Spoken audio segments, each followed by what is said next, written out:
नमस्कार दोस्तों, स्वागत आप सभी का हमारे YouTube चैनल अली बाव में। तो आज देखेंगे दोस्तों न्यूटन लॉ ऑफ ग्रेविटेशन। तो ग्रेविटेशन यानी क्या होता है, जो ग्रेविटेशनल फोर्स है अर्थ का, तो कोई भी चीज जो है वो अर्थ की तरफ जो है वो अट्रैक्ट हो जाती है ड्यू टू ग्रेविटेशनल फोर्स। तो इस कॉन्सेप्ट को समझने की कोशिश करेंगे कि क्यों ऐसा होता है। मान के चलते दोस्तों, ये हमारे पास दो ऑब्जेक्ट है, तो इसका जो मास है वो है m1 और इसका जो मास है वो है m2। अब ये जो दो ऑब्जेक्ट है, इन दोनों ऑब्जेक्ट के बीच में फोर्स ऑफ अट्रैक्शन होता है। ठीक है, तो न्यूटन क्या कहता है कि अगर कोई ऑब्जेक्ट है तो इन दो चीजों के बीच जो है वो फोर्स ऑफ अट्रैक्शन होता है।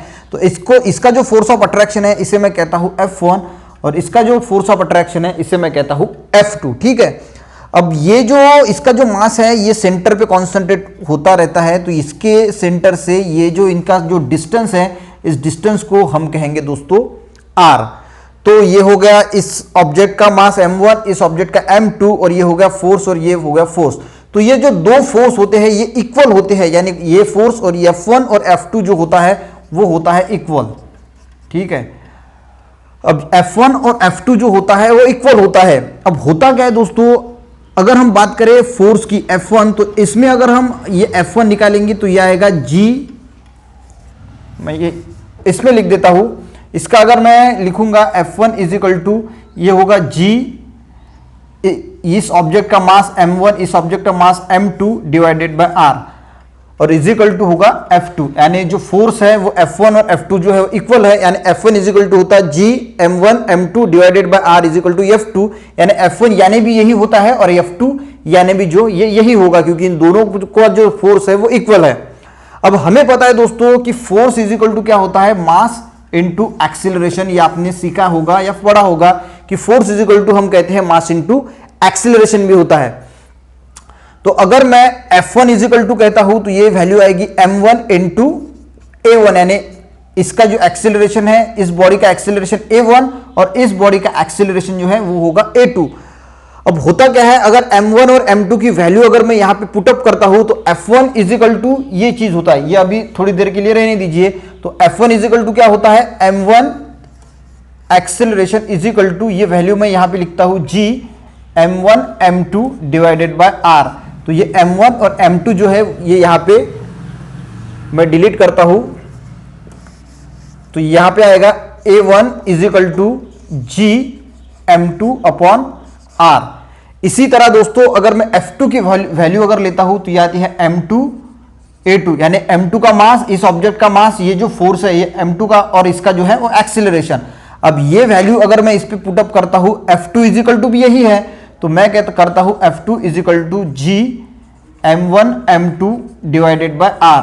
F2 इज इक्वल टू क्या होता है, m2 into a2 is equal to G m1 m2 divided by R। ये m2 m2 जो है वो कैंसिल हो जाएगा, तो यहां पे कौन सी चीज आएगी, तो यहां पे आएगा दोस्तों a2 is equal to G m1 upon R।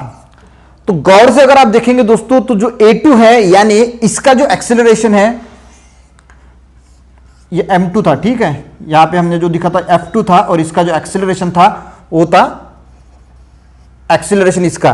तो अगर हम इस पे देखेंगे तो जो एक्सीलरेशन, इस ऑब्जेक्ट का जो एक्सीलरेशन है वो डिपेंड है m2 पे डिपेंड है। यानी अगर इस फॉर्मूला में आप अगर देखेंगे तो यहां पे एक्सीलरेशन a1 का है और मास किसका आता है, m2 का आता है। तो इसका जो एक्सीलरेशन होता है, इस ऑब्जेक्ट का जो एक्सीलरेशन होता है ये डिपेंड होता है इस ऑब्जेक्ट के मास पे। a1 is equal to m2 का मास है, यानी इसका एक्सीलरेशन डिपेंड है इस ऑब्जेक्ट के मास से, और a2 जो है यानी a2 इसका जो एक्सेलरेशन है वो डिपेंड है, ये वाला जो ऑब्जेक्ट है इसका जो मास है इसके मास पे इसका एक्सेलरेशन डिपेंड है, और इसका जो मास है ये एक्सेलरेशन जो इसका है ये इसके मास पे डिपेंड है। यानी अगर m2 अगर ज्यादा होता है, अगर m2 की वैल्यू अगर ज्यादा है तो a1 की वैल्यू जो है वो ज्यादा रहेगी। यानी m2 की वैल्यू ज्यादा होती है तो a1 जो है यानी इस ऑब्जेक्ट का एक्सेलरेशन ज्यादा रहेगा, और m1 यानी m1 का मास अगर ज्यादा है, इसकी वैल्यू अगर ज्यादा है, तो एक्सेलरेशन किसका ज्यादा रहेगा, इसका। तो एक्सेलरेशन यानी क्या होता है, ये चीज जो है ये इस अगर मान के चलते हैं कि इसका एक्सेलरेशन जो है वो ज्यादा है, तो ये मास इसका अगर ज्यादा है, इसका मास अगर मान के चलते हैं 100 है और इसका मास अगर 1 है, तो इसका मास 100 होने की वजह से ये जो चीज है इसका एक्सेलरेशन जो है वो ज्यादा रहेगा, तो ये जो ऑब्जेक्ट है इसकी तरफ जो है वो भागने की कोशिश करेगा, इसकी तरफ भागेगा। ठीक है, ये हो गया कंसेप्ट। ये सबसे पहले हमें समझ लेना बहुत जरूरी है कि जिस ऑब्जेक्ट का मास ज्यादा होता है उसके अपोजिट वाला जो ऑब्जेक्ट होता है उसका एक्सेलरेशन जो है वो ज्यादा होता है। अगर हम बात करें दोस्तों अर्थ की, अगर हम अर्थ की बात करते हैं दोस्तों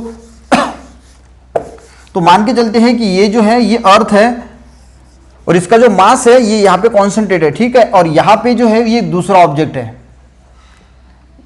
और इसका जो फोर्स ऑफ अट्रैक्शन है ये इसका फोर्स ऑफ अट्रैक्शन है और ये ऑब्जेक्ट जो है इसका फोर्स ऑफ अट्रैक्शन है। ठीक है, ये है F1 और इसका जो फोर्स ऑफ अट्रैक्शन है इसे कहेंगे हम F2।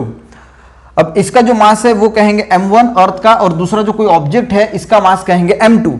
अब अगर हम बात करें दोस्तों m1 की, तो इसका मास इतना बड़ा है कि इस ऑब्जेक्ट, ये ऑब्जेक्ट का जो मास है ये इसके कंपैरिजन में एकदम निग्लिजिबल है। अगर हम यहां पे अगर a1 एक्सीलरेशन इसका अगर ले और a2 एक्सीलरेशन इसका अगर ले तो ये मास इतना छोटा है कि इसका जो एक्सेलरेशन है वो तो जीरो ही आएगा, जीरो ही होता है या हम जीरो कहते हैं इसको, पर इसका मास जो है वो इतना बड़ा है तो आप सोचिए कि इसका एक्सेलरेशन जो है वो बहुत बड़ा होता है। और ये बड़ा होने की वजह से, क्योंकि इसका जो एक्सेलरेशन है वो डिपेंड है दूसरे वाला जो ऑब्जेक्ट है इसके मास पे, तो इसका जो मास होता है वो बहुत बड़ा होता है अर्थ का किसी ऑब्जेक्ट से। तो इसी वजह से कोई भी ऑब्जेक्ट जो है वो अर्थ पर जो ऑब्जेक्ट्स होते हैं इसका मास बहुत कम होता है। बहुत कम होने की वजह से जो इसका एक्सीलरेशन है और अर्थ का मास ज्यादा होता है, अर्थ का मास ज्यादा है तो इस ऑब्जेक्ट का एक्सीलरेशन ज्यादा है, तो इसी वजह से ये जो ऑब्जेक्ट है ये अर्थ की तरफ भागता है और अर्थ की तरफ आता है, जिसे हम अट्रैक्शन कहते हैं, जिसे हम ग्रेविटेशनल फोर्स जो है वो अर्थ का कहते हैं।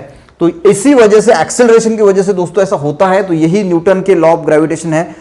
तो अगर आपको वीडियो अच्छा लगे, थोड़ा समझ में आया तो वीडियो को जरूर लाइक करें, दोस्तों को भी शेयर करें और अगर आप साइंस के स्टूडेंट हैं तो ऐसे वीडियो पाने के लिए चैनल को जरूर सब्सक्राइब करें। वीडियो देखने के लिए दोस्तों